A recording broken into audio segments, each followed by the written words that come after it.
Hello everyone, আমি সৃঞ্জয় চলে এলাম একদম একটা নতুন ভিডিও নিয়ে। এবং এই ভিডিওটাতে বন্ধুরা একটা প্রচণ্ড ইম্পর্ট্যান্ট বিষয় নিয়ে কথা বলবো, যে বিষয়টা প্রিন্স ছবিটাকে কেন্দ্র করে আমাদের চোখের সামনে উঠে আসছে। এবং মানে অগুন্তি মেসেজ আমাদের কাছে আসছে একটা বিষয় নিয়ে। প্রিন্স ছবিতে ইধিকা পাল চায় না, এই বিষয়টা নিয়ে অনেকে মেসেজ করেছে, অনেকে। এখন বিষয়টা আমি এটা নিয়ে প্রচুর জিজ্ঞাসাবাদ করলাম প্রচুর সাকিবিয়ান ভাই বোনেদের, এবং বেশ কিছু বলতে পারো বড় বড় মানুষদের সঙ্গে এটা নিয়ে আলোচনা করেছি যে এরম হঠাৎ করে কেন হলো। কারণ এরম তো হওয়ার কথা ছিল না। কারণ প্রিয়তমা এই সিনেমাটা দিয়ে ইধিকার লাইফের কেরিয়ারটা শুরু, এবং সেইখানে মেগা স্টার শাকিব খান উল্টো দিকে তাঁর ছিল, এবং মানুষ তাকে প্রচণ্ড ভালোবাসা দিয়ে গ্রহণও করেছে। তারপরে আসে বরবাদ, বরবাদের সময়তেও মেগাস্টারের উল্টো দিকে আমাদের ইধিকা পাল, মানুষ তাকেও দারুণভাবে গ্রহণ করলো। কিন্তু হঠাৎ কি এমন হলো যে প্রিন্স সিনেমাটাতে যখন এরকম একটা নিউজ শোনা যাচ্ছে যে ইধিকাই থাকতে চলেছে মেন নায়িকা হিসেবে, যদিও 3টে নায়িকা থাকার কথা, আবার রিপিট করে দিই, এখনও পর্যন্ত প্রোডাকশন হাউস কোনোভাবেও ফাইনালাইজ করেনি ইধিকাই থাকছে, এরকম কোনো ফাইনালাইজ করেনি। কিন্তু রিউমার অনুযায়ী, বাজ অনুযায়ী এই খবর আমাদের সামনে আসছে বারবার যে ইধিকা থাকতে পারে বা ইধিকার সঙ্গে কথা হয়েছে। এই কথা জানার পরে সোশ্যাল মিডিয়ায় অনেকেই এটা পছন্দ করেছে যে এই জুটি আবার আসছে, সেলিব্রেট করছে অনেকে। কিন্তু কিন্তু বেশ কিছু মানুষজন কিন্তু ইধিকাকে চাইছে না, এবং এটা কিন্তু খুব লাউড অ্যান্ড ক্লিয়ার। এবং এমন এমন কিছু মানুষ চাইছেন না যারা কিন্তু বরবাদকে প্রচুর সাপোর্ট করেছে, যারা প্রিয়তমাকে তো মানে প্রচণ্ড লেভেলের ভালোবেসেছে, তারা কিন্তু আর চাইছে না। এবং এটা হওয়ার পেছনে একটা বহুত বড় কারণ আছে, একটা না, দুটো থেকে তিনটে। আমি গ্রাউন্ড লেভেলের মানুষের সঙ্গে ডিরেক্ট যোগাযোগ করে যতটুকুনি জানতে পেরেছি, এবার আমি কেন বলি এটা নিয়ে আলোচনা করছি, বিকজ এই আলোচনাটা চলছে যে কেন ইধিকাকে নেওয়া উচিত না, কেন ইধিকাকে ভালো লাগছে না, কেন ইধিকা না থাকলে ভালো, এই ধরনের প্রশ্ন উঠছে। কেন? এই কেনটা খোঁজার জন্য আমি প্রচুর ছেলেমেয়ের সঙ্গে ডিরেক্টলি কথা বললাম। এই ভিডিও বানানোর আগে কিন্তু আমি বহুত জনের সঙ্গে কথা বলেছি যে তাদের মতামতটা কী, বলতে চাই সেটা কী, এবং কেন একটা নায়িকাকে এত ভালোবাসা তারাই দিল, তারাই আজকে তাকে একটা বিশাল জায়গায় পৌঁছে দিল, এবং সেই পৌঁছে দেওয়ার ফলে সে এই পার বাংলাতেও প্রচুর কাজ করছে, পশ্চিমবাংলাতেও তার নিজের এরিয়াতেও প্রচুর কাজ করছে, বড় বড় প্রজেক্টে কাজ করছে। ফার্স্ট অফ অল, ইধিকা বরবাদের সময় যেটা করেছিল সেটা কিন্তু সাকিবিয়ানরা মেনে নিতে পারেনি। এবার অনেকে বলতে পারে সাকিবিয়ানরা মানতে পারেনি তো কি? No, oh no no no no no. এই যারা এই ধারণা রাখবে যে সাকিবিয়ানরা খারাপ পেয়েছে তো কি, এইটা যদি কেউ ভেবে থাকে তো কি কিন্তু করা যাবে না সাকিবিয়ানদের সঙ্গে। বিকজ মেগা স্টারের সিনেমা সারা বিশ্ব জুড়ে মানুষ দেখে, এটা নিয়ে কোনো ডাউট নেই। He is a true mega star, এটা নিয়ে কোনো ডাউট নেই। তার সিনেমা প্রতিটা দেশে এবং প্রতিটা বিদেশের প্রচুর হলে অফিসিয়াল রিলিজ করে কিন্তু, এবং সেই শোগুলো হাউসফুল যায়। সো এরকম একটা মানুষের সঙ্গে যখন সে কাজ করেছে, এবং সেই হাউসফুল যারা করছে তারা কিন্তু সব সাকিবিয়ান।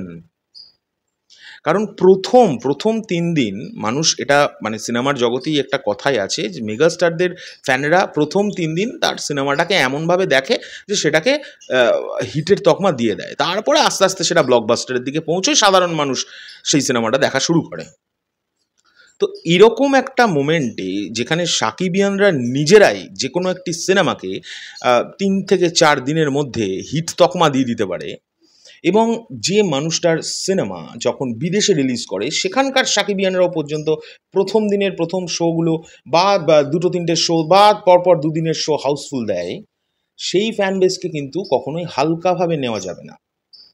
এবার তাদের যে যুক্তিগুলো, তারা কিন্তু পারফেক্ট যুক্তি দিচ্ছে। আমি সাকিবিয়ানদের যুক্তির থেকে আমি কখনো না, আমি ভেবে দেখলাম তাদের যুক্তিটা কোনোভাবেও অযৌক্তিক, তারা কোনো মানে কজ দেখাচ্ছে না ইধিকা না হোকটার। প্রথম কজ যে ইধিকার সঙ্গে মেগাস্টার শাকিব খানের যে পেয়ারটা, সেটা প্রচণ্ড এবার একঘেয়ে হয়ে যাচ্ছে। এটা কিন্তু তাদের একটা মতামত। বাই দ্য ওয়ে, আমি আমার নিজের কোনো মতামত এখানে জানাচ্ছি না।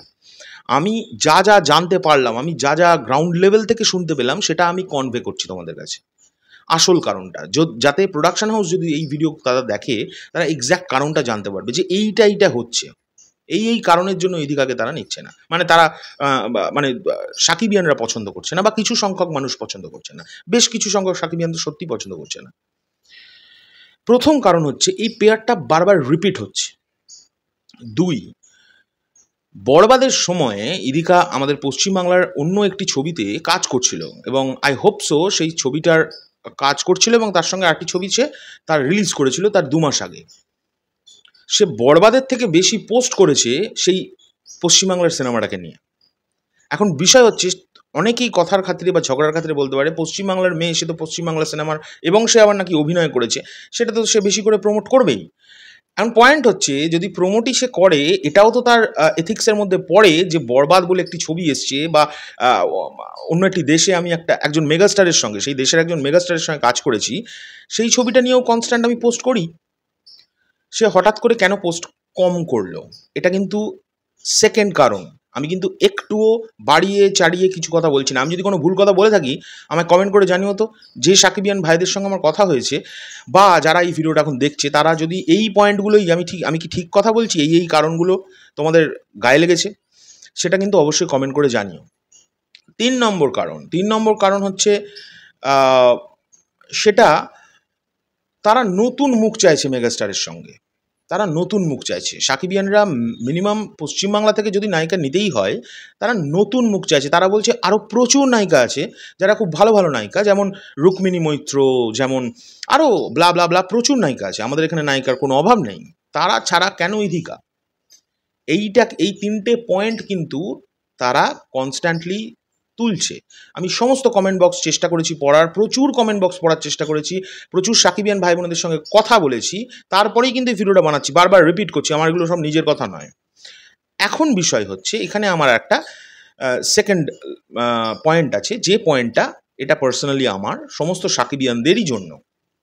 বন্ধুরা, যদি কোনো ডিরেক্টর, আমি কিন্তু একদম নিউট্রাল হয়ে কথাটা বলছি, যদি কোনো ডিরেক্টর সে একটা গল্প কিন্তু প্রথমে সে সিলেক্ট করে, সে নিজে লেখে, অনেক সময় সে লেখানোর পর সেই মহিলা চরিত্রটাকে যদি তার মনে হয় যে এটা এই ক্যারেক্টারটাকে দিয়েই যাবে বা এই মানুষটাকে দিয়েই এই ক্যারেক্টারটা হবে, তাহলে কিন্তু আমাদের সেটা নিয়ে আমার মনে হয় কোয়েশ্চেন করা উচিত নয়। কেন আমি বলছি?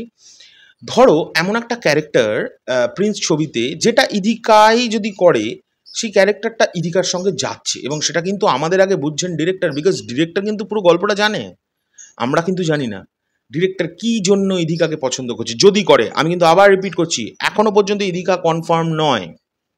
যদি ইদিকাকে তার পছন্দ হয় ডিরেক্টরের বা প্রডিউসারের, কেন পছন্দ হচ্ছে? কারণ তারা কিন্তু গল্পটা তারা নিজেরা জানে, আমাদের আগে কিন্তু তারা গল্পটা জানে। তো সেখানে ইদিকা করলে সেই ক্যারেক্টারটা কেমন হতে পারে?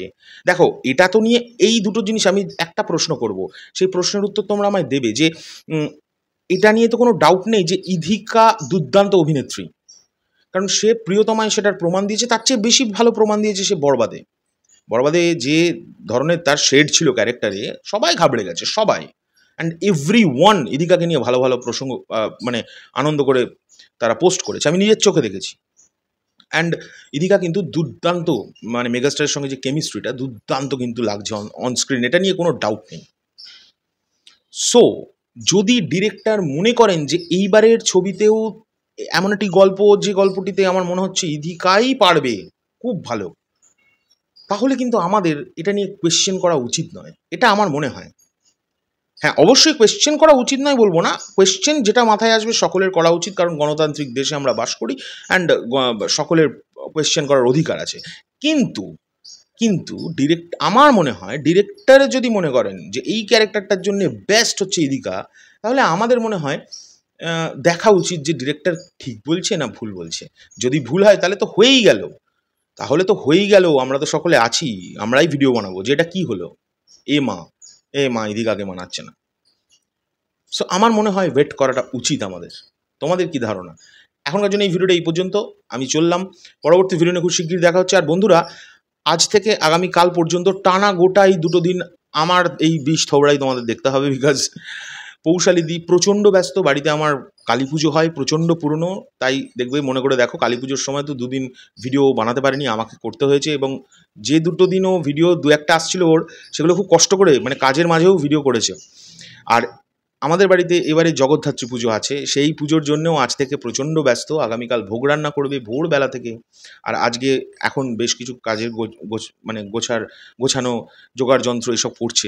তার ফলে আমি ভিডিও বানাচ্ছি, প্রচণ্ড ব্যস্ততা চলছে বাড়ির মধ্যে, তাও আমি কিন্তু ভিডিওটা শুধুমাত্র বানাচ্ছি তোমাদের জন্য।